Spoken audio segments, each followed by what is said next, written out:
qué música, ¿eh? Qué música extraordinaria. A usted, Pimpi, que hoy como no puede hablar, no puede decir nada. Estoy muda. Ojo, que hoy hay un video donde se escribía. ¿Qué escribís? Ah, una carta de amor. No lo vio. Es la única que no lo vio. Una carta de amor. No lo vio. Yo Entonces, tampoco lo a vi. ver, Me claro. Una ¿Qué carta estás de amor. escribiendo? Ay, una carta para vos. Ay, no, ¿qué dices? ¿Qué? Por eso ahora no lo viste. Debe ser la única en la Argentina y en el mundo, capaz, ¿eh? Porque eso en el mundo tiene que ser un show. Y ahora no sé si ya es joda o demás, pero apareció el del ascensor también. Sí, parece. sí. ¿Pero yo es de dije, verdad o es joda ese?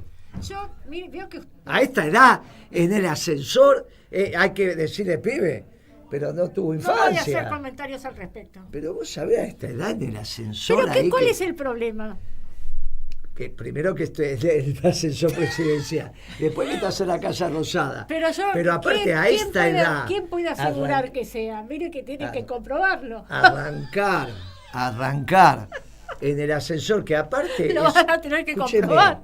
¿Usted anduvo en ese ascensor? ¿Se subió? No. Antiguo, el que Son de 20, madera. pero escúchame, son 3 metros, 4, o sea, es un instante. Sí. No, ni siquiera es un piso, es un piso alto, digamos, o sea que no es nada.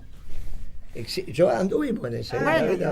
Era como un juego de chicos, te dice, bueno, vamos por el ascensor, hasta que prohibieron, no se podía usar solo el presidente. Tiene un asiento atrás y todo. Bueno. ¿Viste que iba el ascensorista?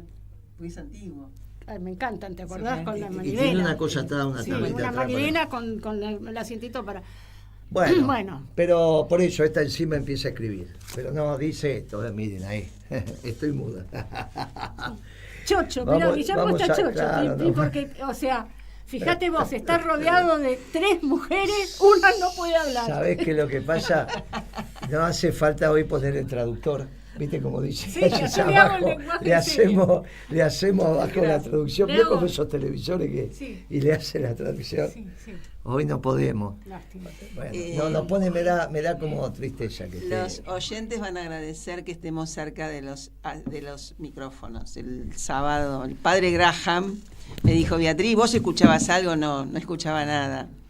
Ah, pero estaba yo también. Sí. Qué raro, porque en general cuando hablamos con este bozarrón, ¿está saliendo bien, Chino, o no? Maravilla. Ahí Bueno, está. te mandaron en NACA acá, ¿qué va a ser? Así, claro. ¿Cómo era? Así, ¿te hicieron? Te hicieron así. Te cortaron No hace falta palabras para esto. Vos sabés que, Guitia, Sí, Moreno. me tengo mucha alegría de verla a Beatriz, porque hace rato que no la veo físicamente, personalmente. Nos vimos por Zoom y hablamos mucho por Estuvimos en la última reunión de economistas. Ah, ahí estuvimos, claro. Estuvimos, Claro, sí, en la última reunión de Y economistas. yo estuve acá, lo que pasa es que no estuvo Moreno. No estuve yo. No, estuviste ahora es el cuarto de hora de Moreno. Estuvimos Ahora es un en su programa de cuarto. género, de mujeres. Sabe que esta semana, como, bueno, más que público dominio, tuvimos la sentencia de un juicio que había empezado en el 2007. Y me dieron a mí primero las últimas palabras. Nos habíamos puesto de acuerdo con Bea que iban a ser distintas, el abogado pidió, pero bueno, el tribunal hizo otra cosa. De hecho, cuando me dice de las últimas palabras, pensé que se le iba a decir a todo, me dice, no, bueno, lo estamos esperando para que hable. Bueno, arrancamos. Pero hoy me parece que vamos a hacer como habíamos pensado, vamos a hacer las últimas palabras, una síntesis, pero las de Bea fueron bien interesantes. Así que le vamos a dar la palabra a Bea, como las últimas palabras. Con qué fe, bueno, es así, después viene el pelotón de fusilamiento, pero es así como se llama. Sí, en la horca, viste, en las películas medievales. Son las últimas palabras del reo. Pero en este caso, sí, me parece que tenemos que escucharla a Beatriz, es importante. Las mías, alegato final, claro. Lo que pasa es que dejan esas palabras, me parece, para el Ministerio Público Fiscal y el Ministerio Público de la Defensa. Pero bueno, no importa.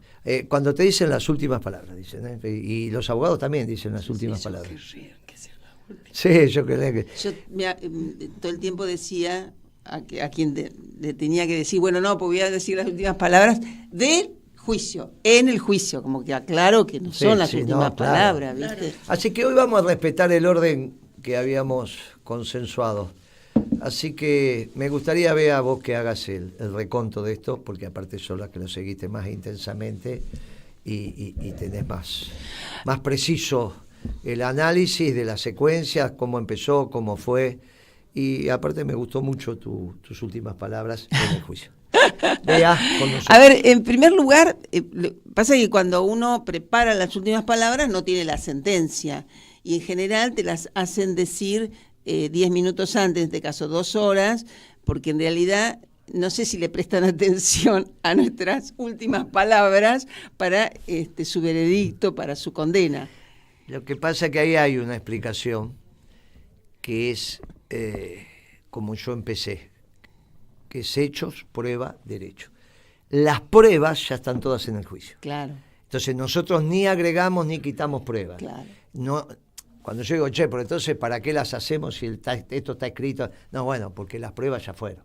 Sí. Las pruebas fueron todas en el juicio. Uno le permiten cerrar con sus últimas palabras, pero como el juicio es para las pruebas, algo muy importante en este juicio, por si las hay o no las hay, como las pruebas ya fueron, ya los jueces tienen su íntima convicción para una cosa o para la otra. Esa es la explicación de por qué, bueno, te dejan hablar para que vos... Y no es para la tribuna, porque sirve para la apelación y sirve para la verdad histórica. Así que las últimas palabras. Pero en primer lugar, déjame, como en realidad uno tiene el ánimo, viste, es ordenado, y ahora tenemos una sentencia. Y lo primero que quiero decir es que yo tengo... no puedo, la palabra satisfacción no es la adecuada, pero realmente una tranquilidad muy grande de respecto de la absolución de Marcela Filia y de Celeste Cámpora Avellaneda, 2 personas extraordinarias, porque realmente se han bancado en estas cosas, en estos juicios políticos que meten a personas que no tienen nada que ver con ninguna responsabilidad ni ninguna capacidad de dar explicaciones, además, pobres, porque nunca hablaron, nunca hicieron declaraciones, nunca tuvieron sus últimas palabras, porque en realidad, es decir, ¿por qué estoy acá nada más? ¿Viste? Es decir, en el caso de Marcela Filia sigue trabajando en el INDEC, hace 17 años que trabaja en el INDEC, y además casi todos los testimonios dijeron realmente es una persona excelente. Realmente en eso, por suerte, para esas circunstancias, porque casi tenía que hablar la jefa como en contra de nosotros, pero a favor de Marcela, lo cual fue una situación muy extraña. Y en el caso de Celeste, casi ninguno de los testigos la recordaba, porque estuvo, creo que 2 o 3 meses. Y hace 17 años que en realidad ella dejó, porque se ocupó de sus hijos, porque no le daba el tiempo. La verdad que 2 personas que yo tengo un reconocimiento histórico por ellas, y la verdad que doy gracias a Dios que las absolvieron de culpa y cargo, y bueno, y tenemos todos esa tranquilidad, pero realmente mi reconocimiento a Marcela. Bueno, Ulises quedó en el camino, pobre, que falleció, bueno, y mi reconocimiento a ella, también a Marcela, a Celeste y a Ulises, que fueron 3 personas que vinieron a hacer tareas absolutamente administrativas y los habían involucrado en un juicio que miren lo que, digamos, los 17 años. Por lo tanto, desde ese lugar, para mí lo más importante y lo primero era la absolución, y después, bueno, al final después me parece que sí, después que les haga un poco el relato, no puedo decir todo lo que dije en mis últimas palabras porque más o menos lleva un poco más de media hora. Teníamos que hacer un resumen, pero en mis últimas palabras sí me enojaron muchas cosas de los fiscales, porque realmente fueron 11 horas el alegato de los fiscales acusándonos de una manera tremenda. Y en el caso de Marcela y Celeste eran partícipes necesarias, ¿viste? De que una cosa muy grave desde lo humano, realmente, porque todo el mundo sabía la falta de justicia que se estaba cometiendo para pasar por esa situación inclusive, digamos, una cosa tremenda, con lo cual yo realmente me quedé muy, muy enojada.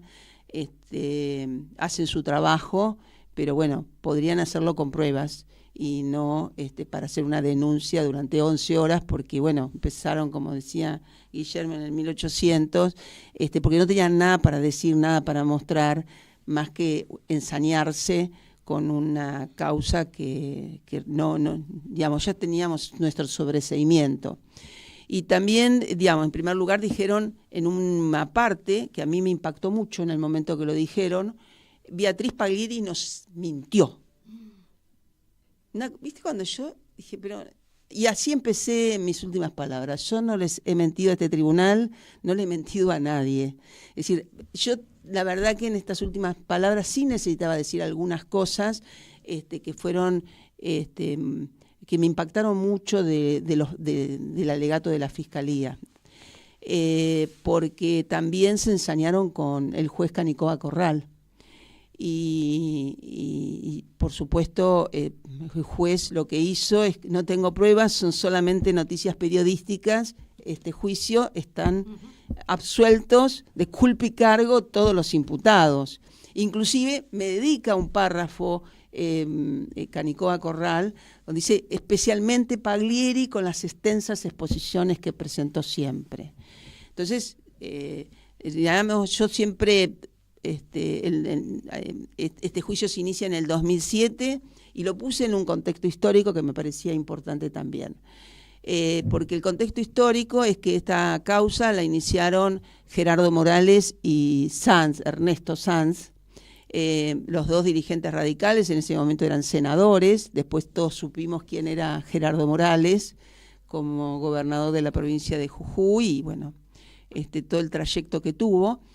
Y la iniciaron, primero hubo testimonios en la Fiscalía de Garrido y después lo tomó Stornelli. Y nos acusaban de 4 delitos cometidos entre enero del 2007 y junio inclusive del 2007.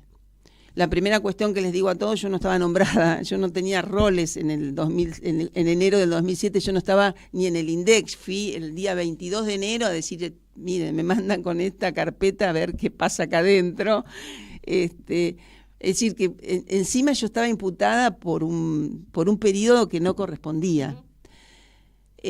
Bueno, la cuestión es que en el contexto histórico tenemos que decir que...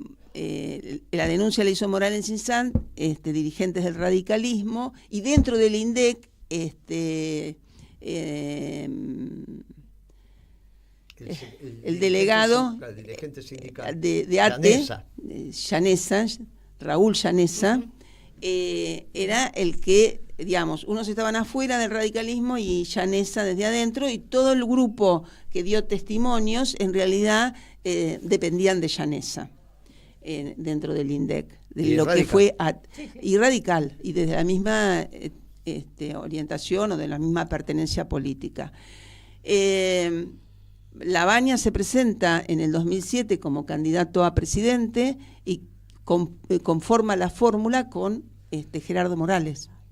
Es decir, que los actos de campaña de esa fórmula se hacían en la puerta del INDEC, en el Monumento a Roca, y además, por supuesto, con los convocados por Llanesa. Más los externos, más lo que venía al Partido Obrero.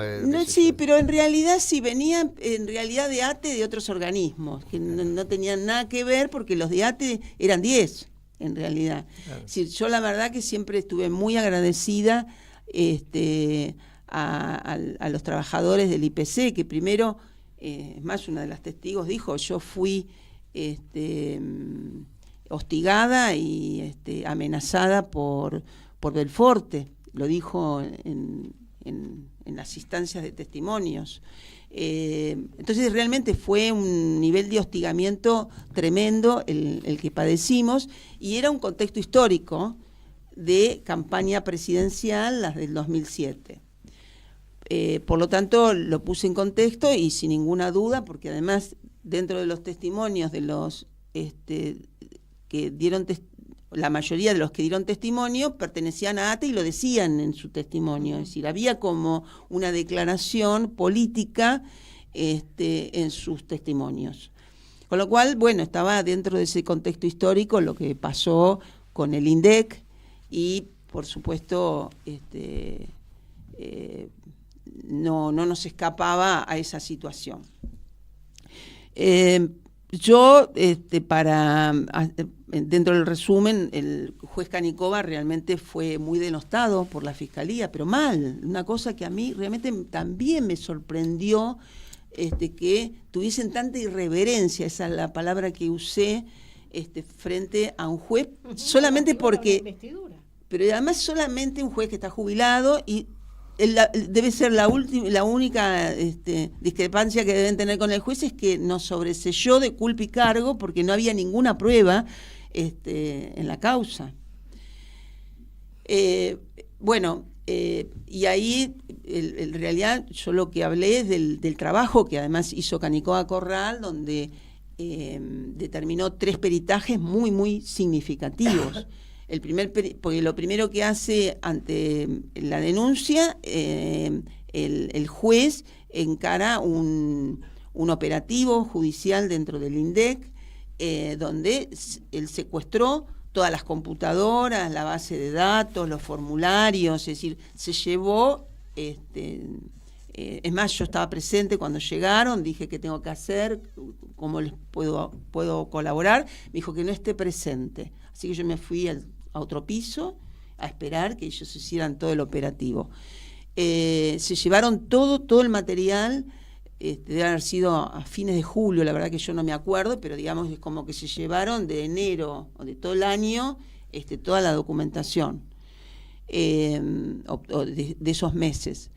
Y inmediatamente hicieron solicitó un peritaje a la Tecnológica, a la Universidad Nacional, a la Tecnológica.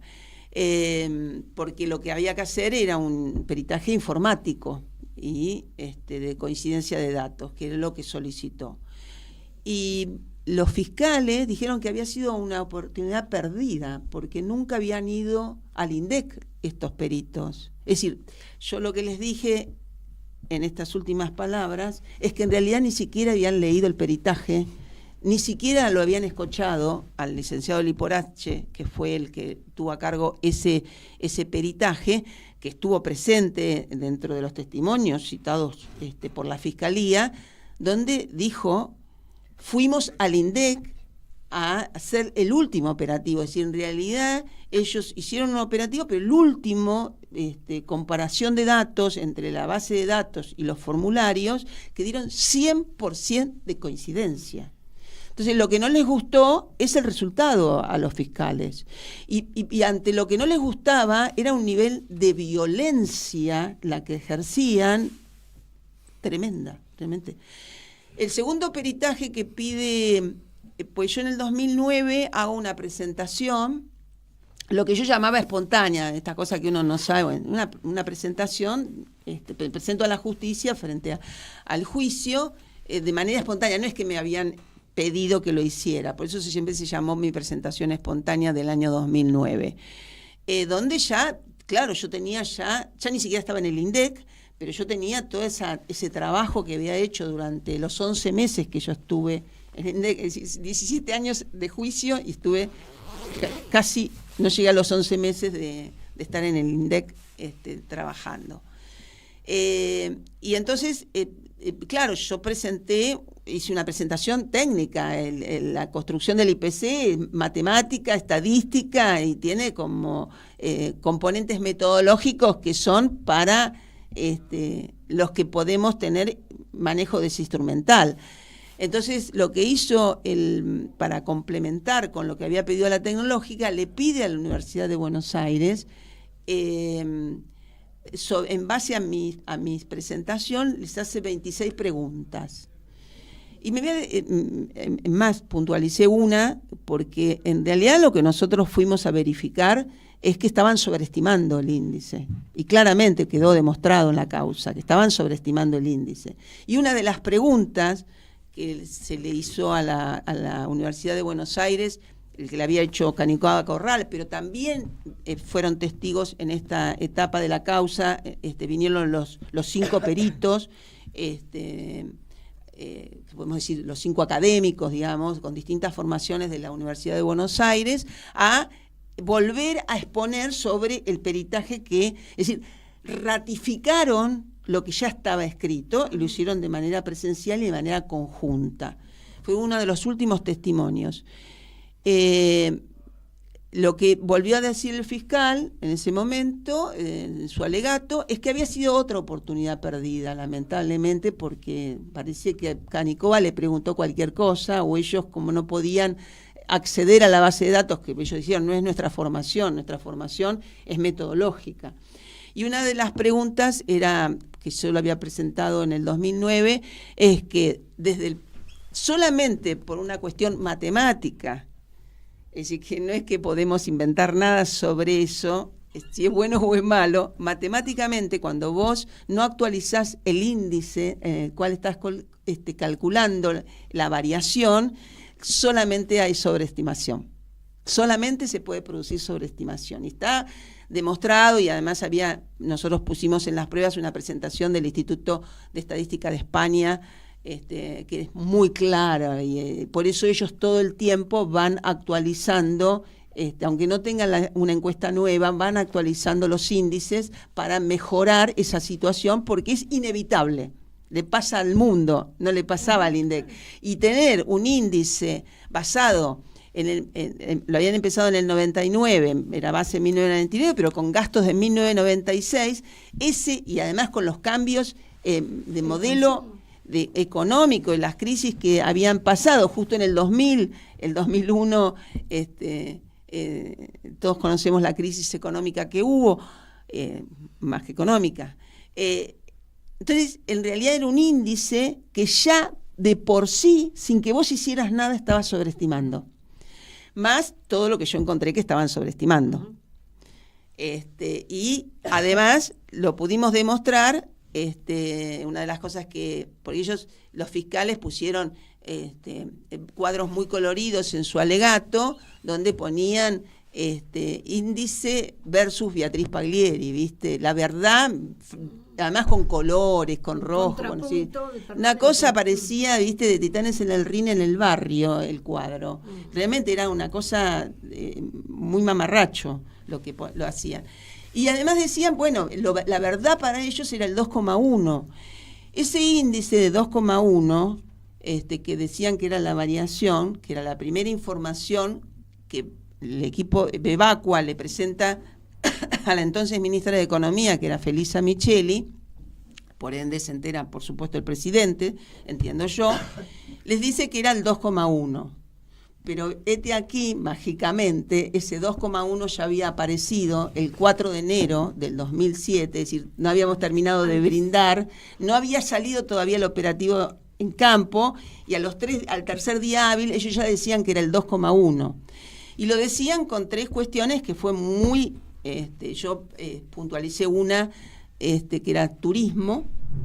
Lo dije en mis últimas palabras, porque el resto tuvo desarrollo durante 3 meses y bueno, durante 17 años, pero ahora en el juicio oral, donde se puso muchísimas veces el tema, pero uno era turismo. Es decir, yo cuando voy al INDEC por instrucciones de la ministra, voy con una carpeta que contenía un memo que lo había redactado Guillermo Moreno. Y entonces, bueno, en esa reunión fuimos tratando distintos temas que estaban en esa carpeta, que era lo que quería la ministra que se pusiera en blanco y negro. Y uno de los temas era alojamiento para turismo. Porque más allá de que turismo medían en Cancún, en Miami, en Madrid, una cosa Que nadie espantosa después de lo que había pasado. Imagínate, estábamos en el 2007, imagínate desde que ellos habían medido en 1996 en plena compatibilidad. Bueno, pero en realidad estábamos puntualizando alojamiento para turismo. Bebacua, junto con Clide Trabucchi, todas aparecían siempre en los diarios y en todas como las académicas reconocidas. En esa reunión llevaron un cuadro Excel, no un cuadro que surgía de la base de datos. Y en ese cuadro Excel contenía las variaciones de los últimos 5 años por lo menos, y todos daban 40,1, 40, 39,7, es decir, todas daban igual. Mágicamente, ¿viste? No pasaban nada distinto un año que el otro.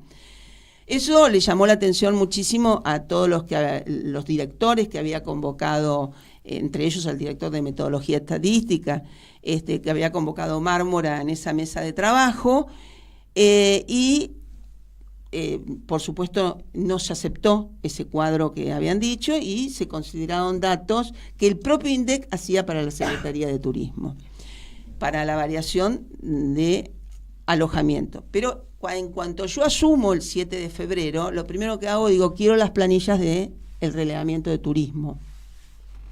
Y me dijeron, nada, no están, ya se llevaron a depósito, cuando en realidad todo el relevamiento, por supervisiones, por controles, por distintos motivos, quedan no menos de un mes, en general 2 meses en las oficinas.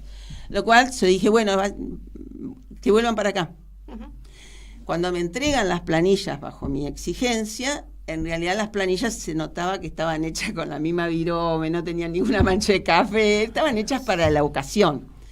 Y ya después cuando Ana Edwin asume la dirección del INDEC en agosto, se inicia un proceso de sumario que demostró, porque los sumarios los hace el Ministerio de Economía, no los hace INDEC.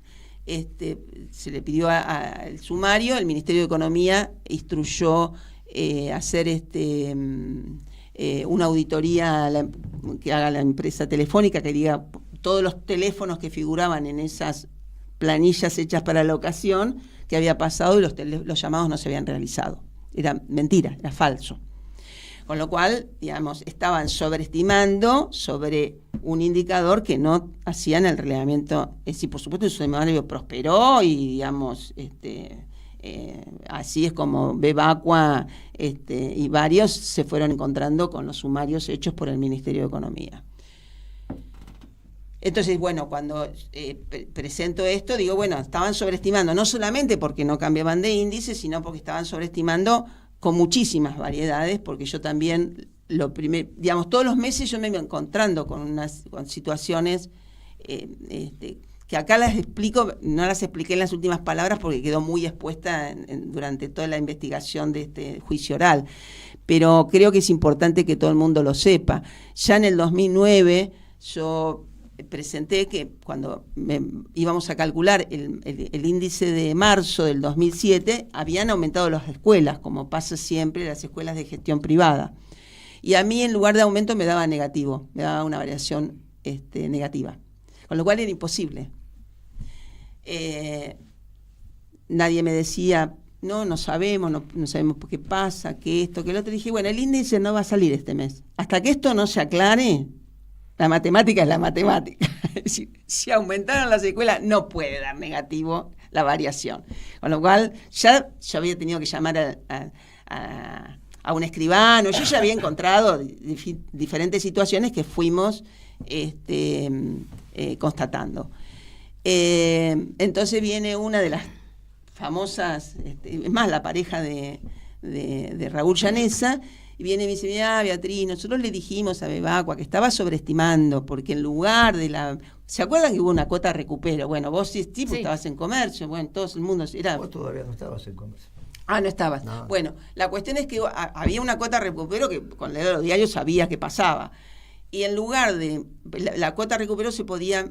Corregime en esto, Guillermo, pero era 1 o hasta 6 cuotas. Es decir, cada escuela decidía. Era una cuota dividida 6. Exacto. O una. Exacto, podía ser dividido 1 o hasta partida en 6. 6 porciones. ¿Qué hizo Bebacua? Porque hay algunas cosas,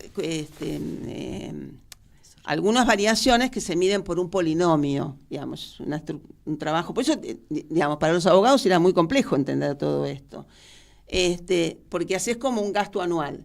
¿Y qué hizo Bebacua? En lugar de multiplicar por 1 o como lo había hecho cada escuela, le puso por 10. Sobreestimó el índice del IPC general, por supuesto el de escuelas, pero incidió en el índice general del 2006. Solamente eso que yo lo detecté porque daba negativo. Con lo cual, como ella había sobreestimado, me encontraba con un índice que, claro, el gasto real me aparecía más bajo cuando no era más bajo. Ella había sobreestimado. ¿Cómo fue? ¿Cómo calculás vos el índice para la escuela? Vos calculás el gasto anual. Entonces, la cuota siempre por 10.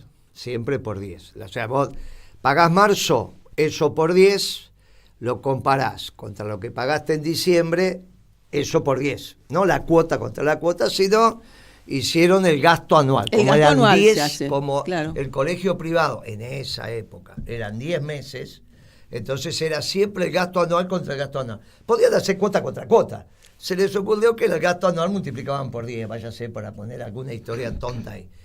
No, por 10 es porque eran los 10 meses que se pagaban. Por eso el gasto anual. Perdón. Cuando viene la cuota de recupero, que era una en el año, ella también la multiplicó por 10. Entonces duplicó el gasto anual. La verdad que... en vez de ser 11 cuotas, porque en realidad era 10 cuotas más una cuota de recupero. Ella hizo 20 cuotas. Bueno, la cuestión ¿Cómo es se que... nota que estudió ingeniería? Bueno, la cuestión es, digamos, esto había sido expuesto, pero yo en mis últimas palabras recalqué sobre este tema del alojamiento para turismo porque terminó en un sumario. En el caso de colegios, lo que hicieron es corregir.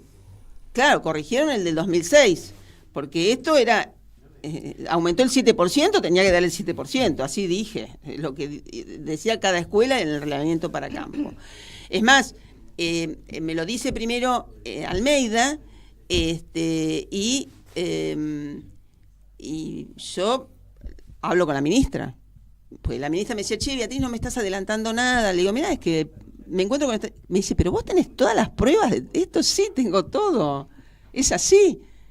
Con lo cual, bueno, tuvieron que corregir el año 2006 para que diera como correspondía en marzo del 2007. Es decir, yo venía verificando muchísimas sobreestimaciones. La inflación del 2006 no fue 9,8, fue menos. Fue me habían puesto un incremento increíble que tiene mucha incidencia. Pero además yo encontré esa porque pasó eso, pero digamos, yo no hice una auditoría de todo el 2006 y los años anteriores, pero en alojamiento para turismo quedó claro. Es decir, cuando traen las planillas, que eran un Excel, un armado externo al reglamento, a lo que es la base de datos, y todos los años todo el mundo miró, digamos, ninguno era, digamos, le llamó la atención y bueno, dijimos, a ver, esto no camina. Bueno, la cuestión es que entonces descalificaron también lo de la UBA, porque claro, la UBA estaba confirmando que estaban sobreestimando. Es decir, eran 26 preguntas, no sé, esto se hace muy largo. Ya se terminó el programa más o menos. Más o menos, ya queda poco tiempo. Bueno, por eso a mí me parecía, claro, yo además en las últimas palabras en realidad doy por sentado un montón de cosas que a ustedes no les puedo dar por sentado porque no conocen, pero bueno, un día haremos la explicación completa. Yo creo que sí.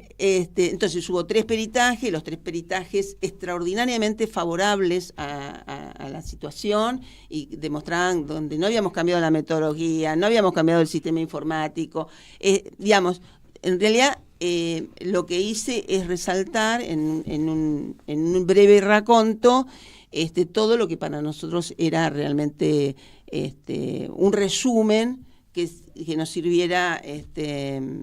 Pero bueno, ¿te acordás de algo más de las últimas palabras como...? No, bueno, hiciste el homenaje a Ana Edwin, hiciste el homenaje a en realidad yo hice el homenaje, no lo personalicé, más que, digamos, los dije empleados, a los 1.500, que en realidad ese año se autodenominaron el INDEC que trabaja. Era, porque realmente yo tenía que agradecer que siempre salimos en tiempo y forma, porque había muchísimos que trabajaban, los que hacían ruido hacían mucho ruido, claro, además... Porque además es rigurosa la entrega de la estadística. Exactamente. Pública, es rigurosa. Bueno, y la cuestión es que también habían metido la pata en algo que decía la metodología, el fiscal leyó la metodología, pero no se cumplía la metodología, y en el 2005, si yo fui en el 2007... En el 2005 tuvieron que aclarar que los datos que decía el informe de prensa hasta ese momento no eran los reales. Y salieron en Clarín en abril del 2006. Y bueno, realmente, es decir, porque como yo siempre presenté lo que decía el INDEC formalmente, que eran 115.000 precios con 8.000 locales, me quiso retrucar el fiscal, pero como ningún fiscal, ningún abogado puede superar el nivel de detalle que podía tener yo, no solamente lo que estudié in situ en los 11 meses, en los 17 años, digamos, porque la verdad tuve que volver a revisar. Por suerte yo soy muy conservadora con los papeles y tenía muchísima documentación para volver a presentar, para aportar. Porque fuimos teniendo presentaciones de ampliación de indagatoria. Así que, pero a mí me parece que, bueno, sí, ya agradecí no solamente a los trabajadores, la coherencia que tuvo el gobierno de Macri y todos los gobiernos que sucedieron, porque el gobierno de Macri con esa escándalo que volvió Bebacua, qué sé yo, Bebacua volvió por menos de 2 meses, porque la nombraron el 21 de diciembre y la echaron, como ella dijo, me echaron el 15 de febrero. Y en realidad fue reemplazada también por un histórico del INDEC, Fernando Cerro, una persona excelente, un excelente profesional. No solamente la coherencia entre que las 2 veces que lo reemplazaron por mí, que excelente profesional con amplia trayectoria, y la coherencia que las auditorías que así medio como muy mediatizadas hicieron el gobierno, lo que se llama la gestión todesca con el gobierno de Macri, dijeron que estaba todo perfecto, que el IPC se había hecho con la metodología que correspondía, que estaba todo bien. Por eso, y después lo que yo en realidad dije, bueno, les agradezco tanto a la Defensoría, al doctor Fin, como Alejandro Rúa, porque en sendos alegatos de defensa realmente buscaron la verdad. Y para mí la verdad justamente es lo que publica el INDEC desde hace 17 años, y bueno, y que estaba absolutamente, tenía la tranquilidad de haber cumplido en cada una de las gestiones que me habían asignado. Así que terminé mis palabras de esa manera. Pero las pongo a disposición, las pongo a disposición, lo que pasa que realmente en algunos casos tengo que traducir porque esto es un resumen de 3 meses de trabajo en el juicio oral. En síntesis, lo que nos aconteció en ese juicio penal, que se transformó en un juicio académico, que como dijimos siempre, los juicios académicos entre pares, y esto es muy importante entenderlo. No está en condiciones la justicia si no hay un perito que le explique si un médico hizo su práctica con mala praxis o no. Para eso hay un perito médico, es entre pares, y ellos sobre la base del perito aplican el código, el artículo que corresponde del Código Penal, que en este caso es mala praxis. En estas actividades no hay mala praxis. Entonces, lo que vos tenés que hacer, no hay un perito de mala praxis, no hay nadie que te pueda decir. Entonces, lo que se hacen son juicios académicos donde te dicen que estuviste bien o estuviste mal. Por eso ellos tenían que buscar dentro del Código Penal la figura, y la figura era falsedad ideológica. Vos sabías el número correcto y informabas otro. Por eso decía mentira. Miente, este es el número correcto y usted mintió. Ahora, el problema es que no está el número correcto. Nadie sabe cuál es el número correcto. O sea, la única estimación que hay es la que hizo el INDEC. Por lo tanto, no hay ninguno que pueda decir, este es el número correcto. De hecho, la consultora privada, cada uno daba un número distinto y ahí te sacaban un promedio, que es menos correcto todavía. Con lo cual, es obvio que no podían ellos explicar Y por eso las estadísticas, como dice Beatriz, se siguen publicando como se siguen publicando. En vez de hacer el juicio académico, que se lo ofrecimos al fiscal. Al fiscal le dijimos, mire, usted mostró, al no tener pruebas, que quiere transformar esto en un juicio académico, pero estamos en un tribunal, estamos en Comodoro Pino, no se puede. Estamos en la justicia federal, en juicio penal, no es un juicio... Ahora, si usted quiere hacer un juicio académico, lo hacemos, ¿eh? Lamentablemente se murió la directora del INDEC, Ana Edwin, pero lo podemos hacer con lo que todavía estamos vivos. Y eso venimos insistiendo desde el 2016 con todos los debates que le ofertamos. Yo diría que lo destacado por la cara que puso cuando dijimos, mire, para mí en lo personal, Salvia, el hombre del Observatorio de la Pobreza de la UCA, es un chantas, señores jueces. Ahora acá el fiscal dice que es un experto. ¿Y qué es? ¿Es un experto o es un chanta? No estuvo en el juicio, no estuvo sometido a juicio si era un experto o era un chanta. No se investigó a Salvia. Ahora, que el fiscal diga que es un experto, ¿en qué se basa para decir que es un experto si yo digo que es un chanta? No es que él puede decir es un experto porque yo digo que es un experto, no. Es un experto cuando los pares dicen que es experto. Y hay uno que dice que es un chanta. Ahí, claro, se empezó a ordenar, nada que estuviera distinto, ya el dictamen ya estaba hecho, la resolución estaba tomada, pero sí para lo que puede ser la apelación y para lo que puede ser la verdad histórica. Y vuelvo a decir, les ofrecemos el debate a los equipos de Macri, a los equipos porque Alberto también dijo que el INDEC mentía, ¿no? A los equipos de Alberto, que le han hecho decir a él que mentía, y a los de Milei no me parece que se haya metido, pero si se ha metido, también se le ofrecemos el debate. La justicia dictaminó que las estadísticas de la década ganada son las décadas ganadas. Así que ahora le pido a la política en general, a los periodistas en general, pero sobre todo a la política que expresa algo parecido a lo que decimos nosotros, que no use más las estadísticas de la ciudad, porque una prueba de lo que pasa va a pasar este mes. Ya la ciudad dijo 5 y pico la inflación, y a mí y le va a dar mucho menos, a mí me dio mucho menos, y le va a dar menos todavía al gobierno. Y nadie va a decir que La Baña está mintiendo ahora, porque la ciudad le dio, 40% más de índice. Por lo menos le va a dar 40% más. Entonces digo, 30 y pico. Y nadie va a decir, vuelvo a decirle lo que dije alguna vez, cuando ellos hacían esos gráficos donde las inflaciones coincidían, era porque no había inflación, entonces todo era flat, todo era plano, todo era... Cuando la inflación se dispara, después de terminada la convertibilidad por la devaluación, obviamente que empieza la variación, igual que pasa ahora. Y ahora también pasa. Y a vas a tener el ejemplo de que, por eso lo que hizo Kicillof también está mal, con ese índice 7 provincias de porquería. Lo que hizo Kicillof está mal, porque como no entienden tampoco mucho de economía, les pasan estas cosas. Eso no representa. Sí, claro, les pasa. Y en esto entonces vamos, permítame, Guiti, algún análisis de lo que está aconteciendo luego del fallo. Luego del fallo, es muy interesante cómo los diarios empiezan a titular casi de manera idéntica, ¿no? Uh-huh. Lo que era el título del juicio, la carátula del juicio, que era falsedad ideológica del delito, pero era falsificación de las estadísticas públicas, el título del juicio lo asocian a la condena. Fui condenado, pero no por esto. Fuimos condenados por otras cosas. En realidad estábamos imputados por 4 delitos.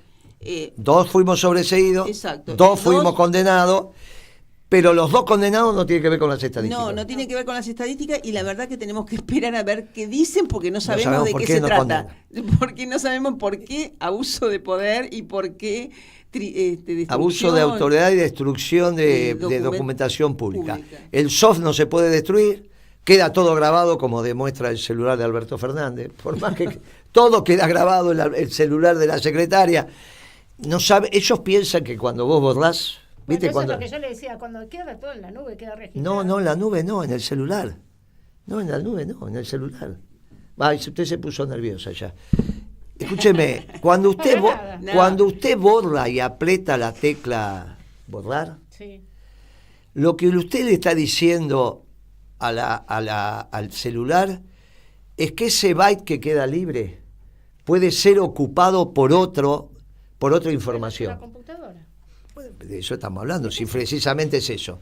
Pero no borra.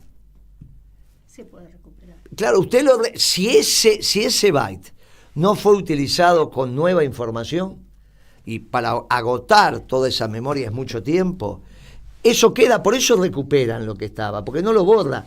Lo que usted le está diciendo, usted lo puede volver a utilizar. Lo que está en la memoria no lo puede utilizar. Lo que usted borró, no lo borró. Está diciendo que lo puede volver a utilizar. Si no lo utilizó, está. Por eso los muchachos, cuando le meten los cables, van después de la función borrar y aparece todo. Van después. Dicen, no, la función borrar, deme todo lo que está en los bytes utilizados. Y ahí aparece todo. Salvo que usted gaste todos los bytes. Ese es el tema, todo... que ahí va para atrás. Y entonces Bueno, pero esa es otra historia. Ese ya hay. Entonces, no sé qué quieren transmitir. Como ellos no saben esto, no saben cibernética, no han estudiado. Hasta que no lo escriban, no sabemos. Bueno, entonces no sabemos. Hasta el Ahora, 4 de septiembre. Lo que sí sabemos, porque lo dijeron todos los abogados, inclusive Rúa, que hoy salió la nota en algún diario, Rúa dice esto y Luciani dice esto. Lo que transmiten los diarios es lo que Luciani les puso. Pero no es. Entonces, claro, cuando nosotros salimos a explicar, porque tenemos la información de nuestros abogados y aparte sentido común de lo que tenía que ver con el fallo, se les armó un lío bárbaro. Ahora, acá viene un tema muy importante. Cuando el señor Tenenbaum, que es psicólogo, así que de esto sabe poquito y nada también, dice hoy que hay que terminar con los el intendente de Loma, los Incerrables, que hay que terminar con el intendente de La Matanza Espinosa, que hay que terminar con el exgobernador de Tucumán, Alperovich, y que hay que terminar con los Morenos. Eso dice. Ah, sí. Sí. Mira vos. Lo dijo él. Víctor Hugo también dijo algo parecido. Ahora. Ahora, ayer, antes de ayer, o sea, desde que salió el fallo. Ayer. Algo parecido dijo el Gato Silvestre. Todos estos periodistas del progresismo lo dicen porque el progresismo le está diciendo que lo digan, o lo dicen por motus propio. Porque el fallo es muy clarito y nosotros hablamos. Y ellos podrían decir, tiene razón Luciani o tiene razón Moreno y Beatriz. En el caso Moreno, porque el que hablé públicamente fui yo. O sea, ellos tienen las dos campanas. Porque vos, este muchacho Barrios, por ejemplo, de hoy a la mañana, está bien, tiene una campana, digamos, y muchos otros. Me pasó ayer con la radio de la ciudad. Me hace un reportaje y la periodista, me entran 2 minutos antes, le escucho atentamente a la periodista y empieza a explicar que me condenaron por esto, todo. Cuando termina, me dan el pase y le digo, señorita, ¿usted leyó el diario o leyó el fallo? No, Moreno, leí el diario. Bueno, el fallo dice otra cosa, permítame que le diga. Y ahí cerró la boca, se metió otro que dijo otras cosas, la radio de la ciudad. Y terminó el debate y dice, mire, usted lee el diario y repite el diario, pero tiene el fallo. Bueno. Víctor Hugo, el Gato Silvestre, Tenenbaum y algún otro periodista más, que es del ala del progresismo, o sea, esto es Radicales, Kicillof, toda esta bagunza que están todos juntos, podrían haber escuchado las dos cosas. No leer solo los diarios, porque yo hablé desde la 1 del mediodía. Pero además tendrían que ir a la fuente, es decir, muy desde las sencillito, detrás de 13 internet horas. está. El primero que me llamó fue Trombetta, desde las 13 horas del miércoles que estoy diciendo esto. Entonces, y el fallo fue a la clarísimo, 1:10. Exacto. Entonces, clarísimo, nos sentaron a las 12:30 y 1:10 estábamos ya. Entonces, la pregunta es, ¿el progresismo está hostigando al peronismo o no está hostigando al peronismo en este momento? Está hostigando. Muy bien. Como nos vino hostigando en el 2007. Kicillof, te lo digo como responsable del progresismo en términos políticos. Terminala. Kicillof, gobernador de la provincia de Buenos Aires. Terminala. porque de esta manera no se hace política. Te hago responsable de lo que le estás haciendo al peronismo. Te hago responsable de lo que están haciendo los medios para ir sobre el peronismo. Y te lo digo claramente en mi programa. Kicillof, como responsable del progresismo de la Argentina, te hago directamente responsable de lo que le estás haciendo al peronismo a través de los periodistas a los cuales le estás poniendo pauta. Navarro me está olvidando. Te hago directamente responsable de lo que vos le estás haciendo al peronismo. No a Moreno, no a Paglieri, al peronismo. Y está clarito lo que estoy diciendo. Muy clarito. Nos vamos a encontrar en lo económico, si nos podemos encontrar en lo económico. En lo político, o terminás con esto que estás haciendo, o sos directamente responsable de esta operación mediática para atacar al peronismo.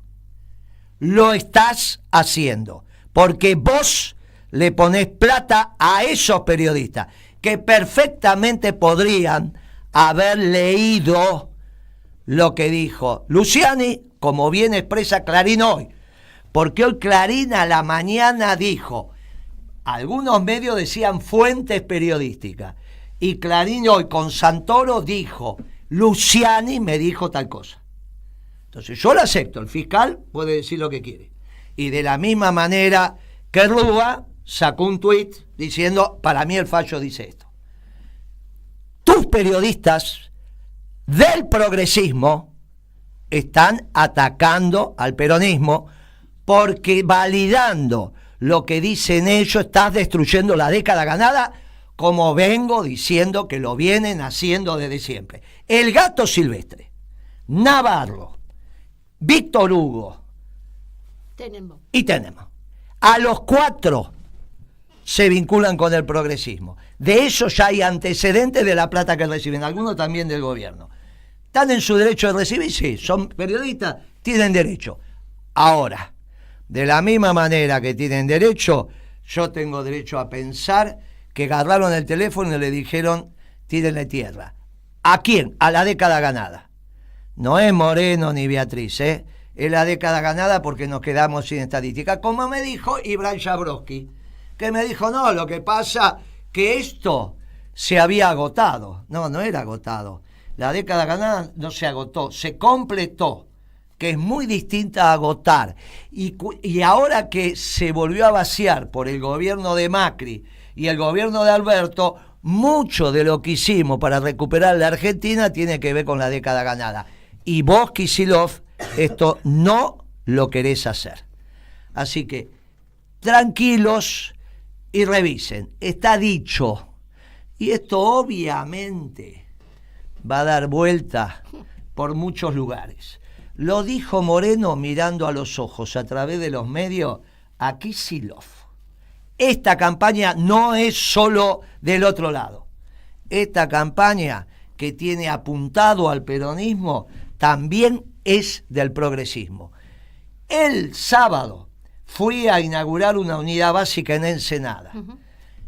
En el momento que estaba inaugurando la unidad básica de Principio y Valor en Ensenada, compañero levanta la mano y me dice, esta es la única unidad básica que hay en Ensenada. Digo, pero ¿cómo va a ser la unidad básica que hay en Ensenada? Sí, porque el intendente Seco no quiere unidades básicas. Intendente Seco del progresismo. Está claro que quieren la destrucción del peronismo. Y el peronismo está de pie. El peronismo está de pie y va a seguir estando de pie. Su comentario, Guitia.